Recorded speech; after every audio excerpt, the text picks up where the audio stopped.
nag-deliver papunta sa bahay nila Pangulong Bongbong Marcos at Speaker Martin Romualdez mag-insert o magpasok ng 100 billion worth of projects sa BICAM. Sana po ay hindi nila ako mapatay bago ko mailabas ang lahat. Ginawa ko lang ang utos sa akin, pero ngayon, handa na akong harapin ang lahat. Ginagamit ng administrasyon ang buong resources ng bansa para tumahimik ako. That he will shoot me if I will talk. Gagamitin ako bilang panakitbutas sa kanilang kampanya laban sa korupsyon. Hindi na ako mananahimik, ilalabas ko ang lahat ng katotohanan. May resibo, may ebidensya, at may pangalan. Again, I informed the Speaker and asked clearance about the instructions ng Pangulo. At ang sabi niya, wala tayong magagawa. Kaya po nagtataka ako kung bakit sinasabi ni Pangulo na hindi niya makilala ang budget, samantalang lahat na binawas at dinagdag sa mga ahensya ng gobyerno ay humihingi ng approval sa kanya si Sec. Mina Pangandaman. Bago namin ginawa o tinapos ni Senator Chis Escudero during the BICAM.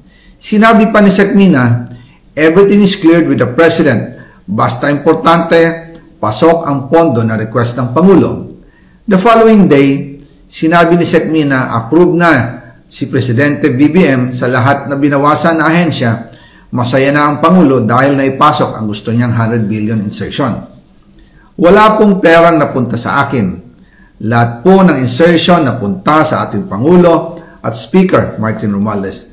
Ako lang at ang aking mga tao, sila Paul Estrada, Mark Tiksay, at ang aking mga security ang nag-deliver papunta sa bahay nila Pangulong Bongbong Marcos at Speaker Martin Romualdez sa North Forbes Park, South Forbes Park hanggang sa Malacanang. Yung mga deliveries po ay merong record ang aking mga tao. Totoo po yung sinasabi ni Orly Gutesa na nag-deliver siya sa Forbes Park. Totoo din po ang sinasabi ni Orly Gutesa na nag-deliver siya sa Malacanang nung siya ay nasa Senado. Para mapatunayan ang mga litrato na deliveries ay ilalabas ko po together with this video.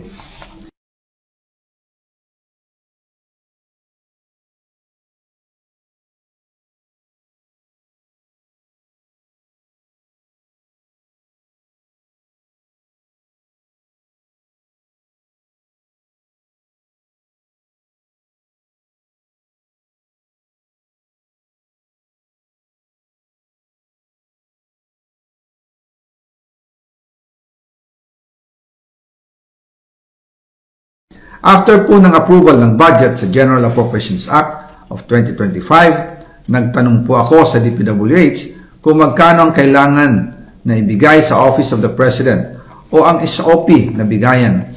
Ang sinagot sa akin ay 25%. Ang ibig sabihin nito, 25% ng 100 billion ang SOP na kailangan ibigay kay BBM mismo. In total, 25 billion ang napunta kay Pangulong Bongbong Marcos.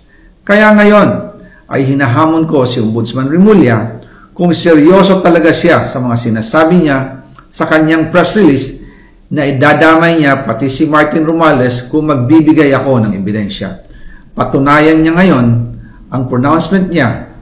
Imbestigahan niya ang fraternity Brad at ang kanyang kaibigan na si Speaker Martin Romualdez kung talagang tutupad siya sa tungkulin niya.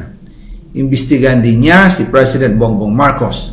Sabi nga ni BBM ng SONA, let's do it right at mahiya naman kayo, hindi po ba? Nananawagan din po ako sa Senado na imbestigahan ang 100 billion insertion ni Presidente. Alam ko po na hindi gagawin ni Ombudsman Remulla ang hamon ko. Pero magaling ang Senado sa imbestigasyon at ako ay naniniwala na dahil sa kanila, lalabas ang katotohanan.